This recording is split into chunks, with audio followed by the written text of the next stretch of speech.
Welcome back to progressing life channel. आज का हमारा टॉपिक डिस्कशन के लिए है market supply. So you must have heard this word supply.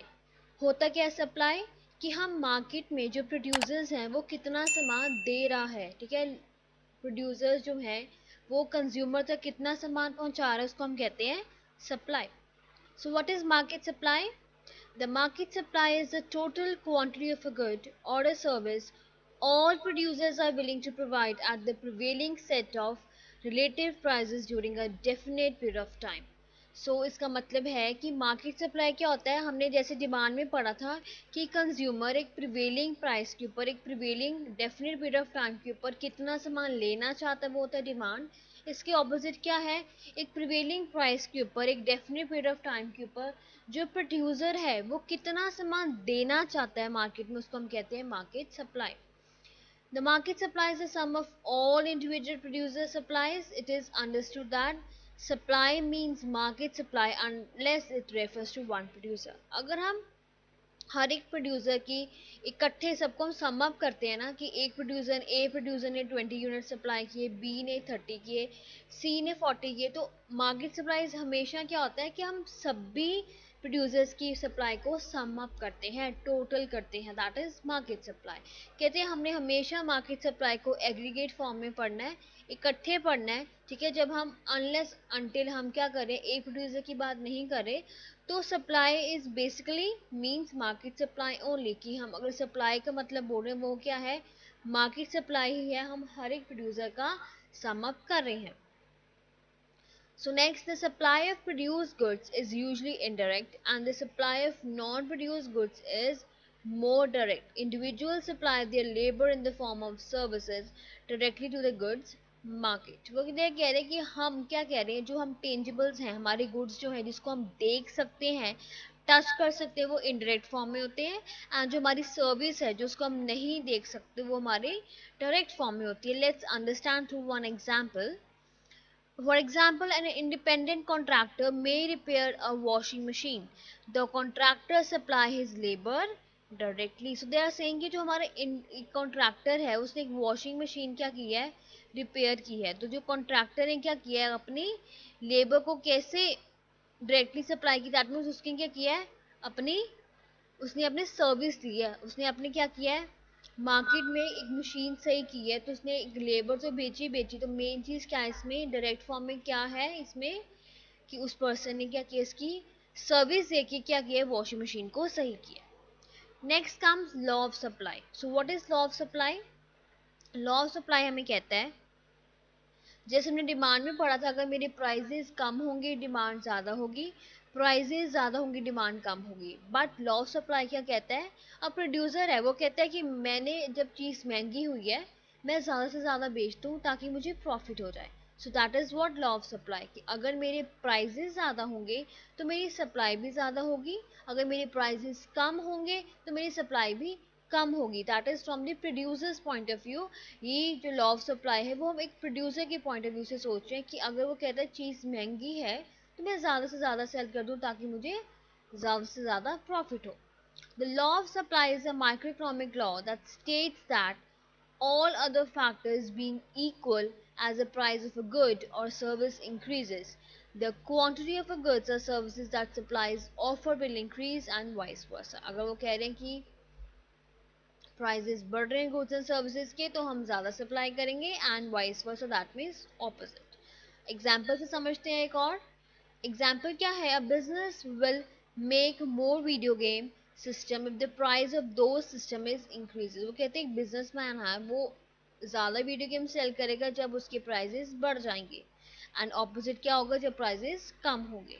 जैसे वो कह रहे कि कंपनी क्या करेगी, 1 मिलियन सप्लाई करेगी सिस्टम को जब उसके प्राइजेस $200 ईच हैं, ठीक है। दैट मीन्स अब उसके प्राइजेस क्या हो गए, 200 से 300 हो गए। दैट मीन्स अब वो क्या करेगी, ज़्यादा सप्लाई करेगी। दैट मीन्स अब वो 1.5 मिलियन सिस्टम को सप्लाई कर रही है। That is what law of supply, कि अगर मेरे प्राइजेस बढ़ेंगे तो प्रोड्यूसर क्या करेगा, ज़्यादा सेल करेगा, अगर मेरे प्राइजेस कम होंगे तो प्रोड्यूसर ज़्यादा नहीं सेल करेगा, वो कम सेल करेगा।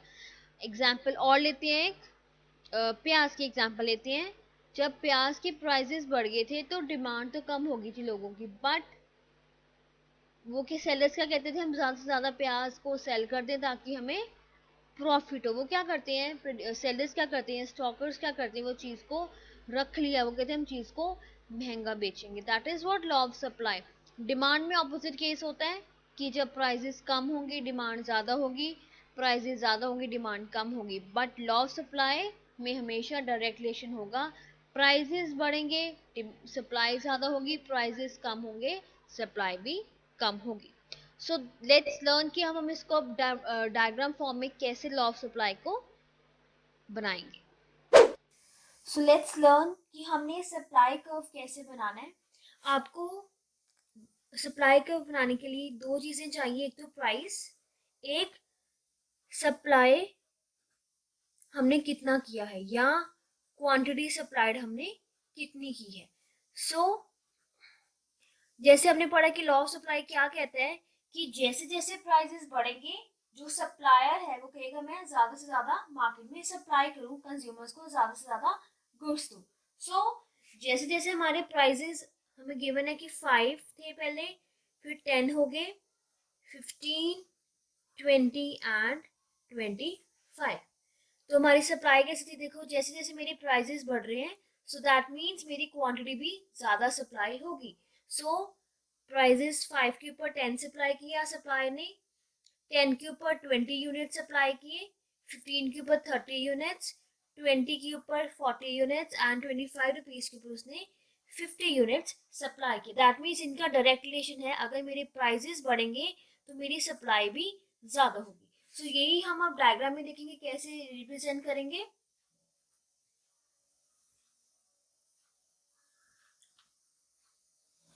सो हम एक्स एक्सिस के ऊपर क्वांटिटी सप्लाई लिखते हैं,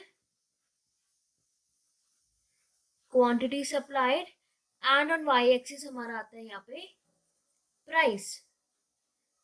सो आपको प्राइस क्या गिवन थे, 5, 10, 15, 20 एंड 25। सो हम यहाँ पे मार्क करते हैं 5, 10, 15, 20 एंड 25। क्वांटिटी सप्लाई हमें कितनी गिवन है, 10, 20, 30, 40 एंड 50। सो ये हम इस साइड मार्क करेंगे एक्स एक्सिस के ऊपर 10, 20, 30, 40 एंड 50। सो हमें क्या गिवन था कि 5 प्राइस के ऊपर सप्लाई ने 10 यूनिट सप्लाई किए। सो 5 प्राइस के ऊपर उसने 10 यूनिट्स सप्लाई किए। नेक्स्ट 10 के ऊपर उसने 20 यूनिट सप्लाई किए, 10 के ऊपर उसने 20 यूनिट सप्लाई किए। नेक्स्ट 15 के ऊपर उसने 30 यूनिट सप्लाई किए। सो हम ये दो पॉइंट्स को ज्वाइन करेंगे, 15 के ऊपर उसने 30 यूनिट सप्लाई किए। नेक्स्ट 20 के ऊपर 40, 20 के ऊपर उसने 40 यूनिट सप्लाई किए एंड 25 के ऊपर उसने 50 किए। सो 25 के ऊपर उसने 50 किए। So we will join all these points, that is your supply curve. That means वो डायरेक्ट रिलेशन शो कर रहा है, अगर मेरी प्राइसेस बढ़ते जा रही हैं तो मेरी क्वांटिटी सप्लाइड भी यहाँ पे बढ़ती जा रही है। ठीक है, that was the first case. अगर मेरे प्राइसेस बढ़ेंगे तो सप्लाई कहेगा कि मार्केट में मैं ज्यादा से ज्यादा सप्लाई कर दूं। नेक्स्ट केस आता है, अगर मेरे प्राइसेस कम होंगे तो सप्लाई कहेगा कि मैं ज्यादा क्यों बेचूं, मैं कम बेचूंगा क्योंकि मुझे इसमें प्रॉफिट कम मिलेगा। तो इसमें भी हम सप्लाई कर्व कैसे बनाएंगे, इसका ऑपोजिट। मुझे प्राइसेस गिवन है, जैसे जैसे मेरी प्राइसेस अब कम हो रही हैं, दैट मीन्स पहले 25 थे, फिर 20 प्राइसेस हो गए, फिर 15, देन 10 एंड लास्ट 5। तो मैंने क्वांटिटी सप्लाई यहाँ पे कितनी की, QS stands for quantity supplied. पहले मैंने 25 यूनिट्स के ऊपर मैं 50 यूनिट सप्लाई करी थी 25 प्राइस के ऊपर। देन मेरे प्राइसेस कम हो गई, 20 हो गए, तो मैंने यहाँ पे इसको भी कम सप्लाई किया।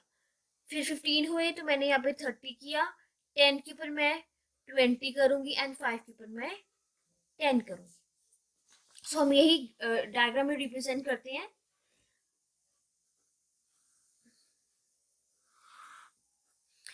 एक्स एक्सिस के ऊपर quantity supplied and on Y axis आपके आएंगे यहाँ पे प्राइजेस. सो मार्क करते हैं प्राइजेस.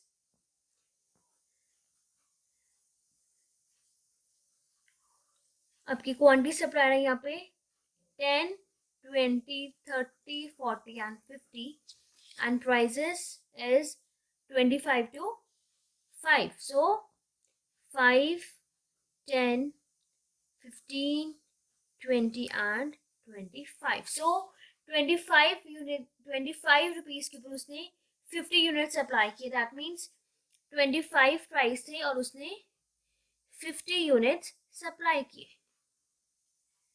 देन प्राइजेस कम हुए.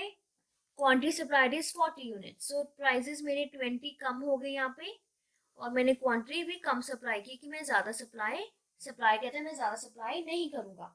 नेक्स्ट थर्ड कम्स 15 प्राइस के ऊपर उसने 30 यूनिट सप्लाई किए. सो 15 प्राइस के ऊपर द सप्लायर सप्लाइड 30 यूनिट्स. 10 के ऊपर उसने 20 सप्लाई किया. 10 के ऊपर उसने 20 सप्लाई किया. 5 के ऊपर उसने 10 यूनिट सप्लाई किए. सो इसको भी हम लाइंस को पॉइंट्स को ज्वाइन कर देंगे. So that is your supply curve. In case अगर मेरी प्राइसेस कम होंगे तो मैं सप्लाई कहते हैं मैं सप्लाई भी कम करूंगा. So this is all about the supply curve. The next topic is price ceiling and price floor. It is very important question कि price ceiling and price floor होता क्या है. प्राइस सील मतलब क्या होता है. अगर हम इजी लैंग्वेज में पढ़े तो सीलिंग क्या होता है. एक छत होती है. दैट मीन्स एक सील लगा दी, कि हमने बेड लगा दी, कि हमने एक चीज को बंद कर दिया. That is price ceiling. So price ceiling is a situation when the price charge is more than or less than the equilibrium price determined by market forces of demand and supply. So they are saying कि price ceiling क्या होता है कि एक market forces में होता है कि हमने इस जो हमें सील लगाया है, एक बिड लगाया है, उससे ऊपर हमारी चीज का प्राइस नहीं जा सकता, उससे नीचे जरूर हो सकता है. That is your price ceiling. कि हमने एक बिड लगा दिया है, एक सील लगा दी है. एक इजी लैंग्वेज में याद कीजिए, सील सीलिंग मतलब एक सील लगा दी छत के ऊपर, उससे ऊपर नहीं हमने जाना. हमारी छत है उससे हमने नीचे नीचे ही रहना है. That is your price ceiling. तो ये गवर्नमेंट्स क्या करती है यूजली, आपके ये प्राइजेस को डिसाइड कर लेती है कि हमने इतना मैक्सिमम प्राइस रखना है, उससे नीचे हम आ सकते हैं पर उससे ऊपर नहीं जाना. That is your price ceiling. Example देखते हैं. Examples of price ceiling include price limits on rents, insurance premium etcetera in various countries. That means हम जैसे रेंट्स वगैरह फिक्स कर देते हैं, इतनी चीज के इतने रेंट रहेगा मैक्सिमम, इससे कम हो सकता है बट ज्यादा नहीं हो सकता. या हमने कोई प्रीमियम पे करना है इंश्योरेंस का, वो that is your price selling. Price floors क्या होते हैं. Price floor is the lowest legal price a commodity can be sold at. ठीक है, जिस कमोडिटी में हम क्या करते हैं प्राइसेस को सेल करेंगे, एक लोएस्ट प्राइस हमने सिलेक्ट कर दिया है कि हमारे प्रोडक्ट की इतनी प्राइस रहेगी, हमने इसे नीचे नहीं जाना, एक ऊपर हम जा सकते हैं. एक फ्लोर दैट मीन्स एक बेस हमें तैयार होकर मिल गया कि हमने इतना प्राइस तो रखना ही रखना है, इससे हम नीचे नहीं जाएंगे बट इससे ऊपर चल जाएंगे. दैट मीन्स ये गवर्नमेंट सेट कर देती है प्राइसेस, ताकि हम प्रिवेंट कर पाए कि किसी भी प्रोडक्ट के प्राइसेस बहुत नीचे ना जाए.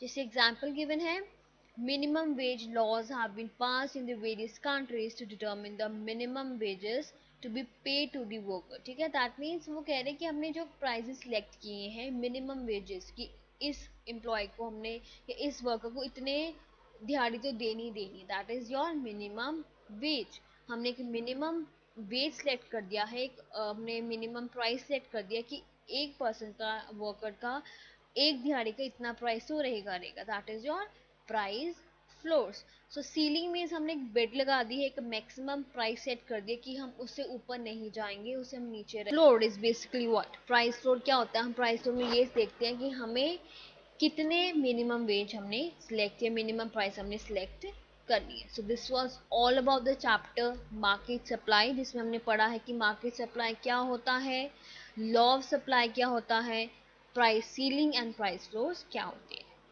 सो फ्रेंड्स, आपको ये वीडियो कैसी लगी please mention the comment section. अगर आपकी कोई क्वेरीज हैं वो भी हमें बताइए, एंड इस चैनल को ज़्यादा से ज़्यादा सब्सक्राइब कीजिए, शेयर कीजिए एंड लाइक कीजिए। Keep watching, keep supporting. Thank you.